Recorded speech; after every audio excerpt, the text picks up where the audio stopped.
Oi gente, tudo bem? Je suis Dandara Leal et soyez le bienvenu à la chaîne Je parle brésilien. Récemment, j'ai annoncé sur les réseaux sociaux le retour de la chaîne avec de nouvelles vidéos.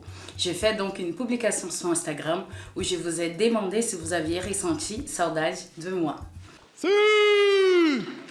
Bien évidemment, beaucoup d'entre vous m'ont posé la question pour savoir qu'est-ce que c'est saudade exactement. Et c'est bien ça que je vais vous expliquer aujourd'hui. Avant de commencer, si c'est votre première fois ici, abonnez-vous à la chaîne pour suivre les nouvelles vidéos et suivez la page Instagram où vous pouvez trouver des publications avec du contenu en plus pour vous aider dans votre apprentissage du portugais brésilien. Si vous avez déjà appris le portugais ou toute une autre langue, vous remarquerez qu'il existe des mots et des phrases qui sont difficiles à traduire directement dans votre langue natale. Ces mots, elles décrivent souvent une émotion ou un sentiment dont la description nécessite plusieurs mots dans d'autres langues.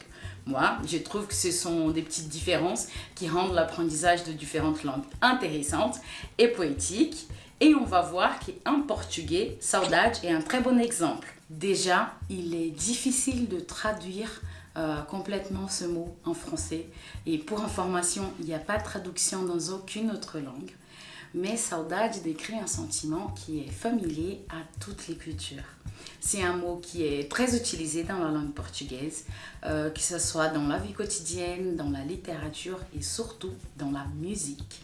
Saudade est généralement traduit en français par nostalgie, mais c'est en fait bien plus que ça. Ce mot fait référence à un état de nostalgie, de mélancolie et d'envie. Vous pouvez ressentir saudade pour une personne, pour un lieu, pour une époque. Ce que vous ressentez est un mélange de bonheur et de tristesse en même temps. Donc il est important de noter qu'il peut être utilisé pour décrire la nostalgie qu'on ressent pour quelque chose qui n'a pas encore eu lieu, qui n'aura peut-être jamais lieu, de sorte qu'il ne peut pas être traduit comme une simple nostalgie. Saudade peut être ressentie même quand vous êtes encore en compagnie de quelqu'un et que vous vous rendez compte que le temps passé avec cette personne touche à sa fin. Et là, vous ressentez cette nostalgie et cette tristesse avant même que cette personne parte ou que la situation finisse. Par exemple, si une personne ne fait plus partie de votre vie, le mot saudade peut être utilisé pour décrire le bonheur que vous ressentez lorsque vous pensez au bon moment que vous avez passé avec cette personne, ainsi que la tristesse que vous ressentez à l'idée qu'elle ne fasse plus partie de votre vie. Donc, ça décrit sans doute quelque chose de beaucoup plus profond qu'un simple manque.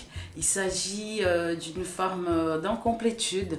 C'est un sentiment qu'une partie de nous est incomplète en absence d'une personne, d'une circonstance, d'une situation.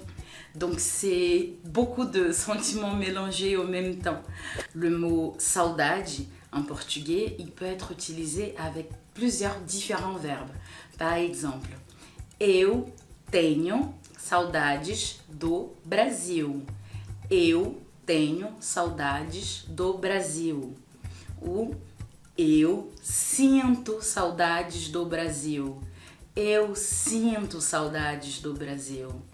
Eu sinto saudades do Brasil. Eu estou com saudades do Brasil. Eu estou com saudades do Brasil. Eu estou com saudades do Brasil. Ces exemples, ils ont le même sens et expriment que le Brésil me manque. C'est important de noter que nous utilisons presque toujours la préposition de après le mot saudade parce que nous ressentons saudade de quelqu'un, de quelque chose, de faire quelque chose ou d'un endroit. Nous avons aussi l'expression morrer de saudade. Morrer de saudade. C'est quand quelque chose ou quelqu'un vous manque vraiment, il est courant de dire que nous sommes en train de mourir de saudade. On exagère, mais c'est pour montrer, c'est pour intensifier et montrer à quel point cette saudade est forte. Une autre expression courante est matar a saudade. Matar a saudade, tuer la saudade. Par exemple, quand nous rencontrons quelqu'un que nous n'avons pas vu depuis longtemps, nous pouvons dire que nous allons matar a saudade de cette personne. Matar a saudade, ça veut dire qu'on va passer du temps avec elle.